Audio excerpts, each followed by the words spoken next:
फैसलाबाद जंग बाजार वाली मस्जिद में रोजाना की बुनियाद पर हजारों लोगों के लिए अफ्तारी का एहतमाम किया जाता है। 2 साल से चल रहा है। रोजाना 800 से 1000 अफराद अफ्तारी में खाना खाते हैं। टीम चिकन है, हलीम है, रोटी है, पकोड़े हैं, शरबत है।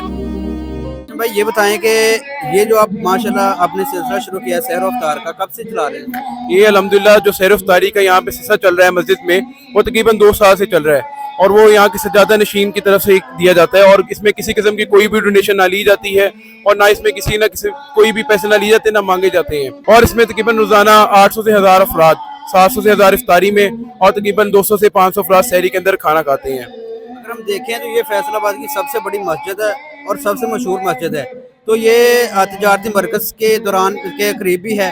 तो किस किस्म के लोग यहाँ पर अफ्तारी करने के लिए आते हैं? यहाँ पे मोस्टली मजदूर तबका और वो लोग जो सफेद पोश और जहाँ पे रेडियाँ लगाते हैं और ये इसी बाजार में बाहर इर्द गिर्द में घंटा करके अतराफ में काम करते हैं, उनके लिए बहुत आसानी है कि वो यहाँ पे आके अच्छे मेयार का खाना खा सकते हैं। और इसे रमजान शरीफ में नहीं बल्कि पूरा साल 3 टाइम खाना होता है उनके लिए। और इसमें यह है कि मेन्यू भी बहुत अच्छा होता है। इस तरह के मेन्यू में स्टीम चिकन है, हलीम है, रोटी है, पकोड़े हैं, शरबत है, खजूरें हैं। ये बताएं कि खाना यहाँ पर तैयार किया जाता है या पकवान सेंटर से तैयार होकर आता है? खाना पकवान सेंटर से तैयार होता है और फिर यहाँ पे आया जाता है। लेकिन इसमें फिर आपको बता दूं कि कोई डोनेशन नहीं है किसी की, बाहर वाले बंदे की ना ही मांगी जाती है ना ही ली जाती है। हाशिम भाई मुझे ये बताएं कि इतनी बड़ी लोगों को मैनेज करने के लिए किन किन मुश्किलात का सामना करना पड़ता है? कितने लोग हैं जो सारे लोगों को इफ्तारी के वक्त देख रहे होते हैं?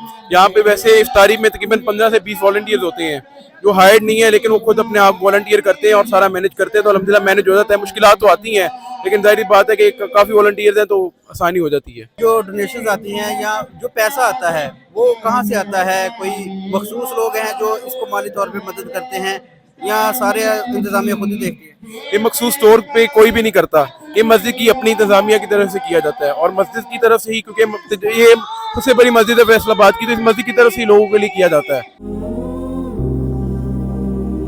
हाशिम भाई ये बताएं कि पूरे रमजान मुबारक में किस दिन सबसे ज्यादा लोग होते हैं? जिस दिन अफ्तारी में या सहरी में अवेलेबल होते हैं, लोग आते हैं सहरी या अफ्तारी करने? सबसे ज्यादा लोग यहाँ पे 21 रमजान मुबारक जो सैयदना इमाम मौला अली का दिन है उस दिन होते हैं।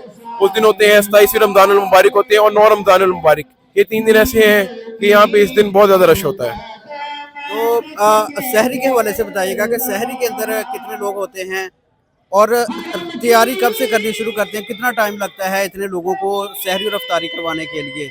खुद अपने आप को तो आप जब इसके लिए तैयार करते हैं? सहरी की तैयारियां जाहिर बात है रात से शुरू हो जाती हैं और तकरीबन इसमें 500 तक लोग जाते हैं सहरी में। सहरी में मोस्टली वो लोग होते हैं तो यहाँ पे इर्द गिर्द जो स्टूडेंट्स मुकीम है हॉस्टल्स में और जहाँ भी जो करीब रह रहे हैं, करीब में मजदूर तबका रह रहा है जो दूसरे शहरों से आके रह रहा है, मोस्टली वो खाते हैं।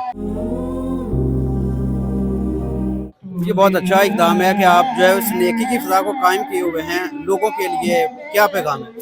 लोगों के लिए पैगाम है कि जितना हो सके, रमज़ान मुबारक का महीना है तो आप जितना भी आपकी इस्तात उसके मुताबिक जो लोग हैं जिनकी इतनी इस्तात नहीं है उनमें बांटें, उनको खिलाएं, उनको पिलाएं ताकि वो भी खुश हों और आपको भी अल्लाह ताला और मज़ीद बरकत अता फरमाएगा।